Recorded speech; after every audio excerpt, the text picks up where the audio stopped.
அஷ்டமா சித்திகள் 8 வகைப்படும். 1. அனிமா, மிக குறைந்த அளவில் இருக்கும் திறன். 2. மகிமா, மிக பெரிய அளவில் விரிவடைவது. 3. லகிமா, எடை இழக்குதல் அல்லது வெளிப்படும் பளு. 4. கரிமா, மிக எடையுடன் பறக்கும் திறன்.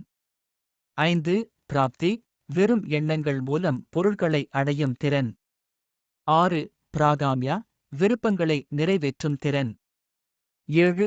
ஈசித்வா, உலகை அல்லது பிரபஞ்சத்தை கட்டுப்படுத்தும் திறன். 8. வசித்வா, பிற உயிர்களை அல்லது வாழ்க்கை செயல்பாடுகளை கட்டுப்படுத்தும் திறன். இந்த சித்திகளை அடைவது மிகவும் கடினமானது மற்றும் இதற்காக மிகுந்த தியானம் மற்றும் யோக பயிற்சிகள் தேவைப்படுகின்றன. மிக அரிதாக யாராவது இந்த சித்திகளை அடைந்து மகத்தான ஆன்மீக நிலையை அடைவார்கள் என்று நம்பப்படுகிறது.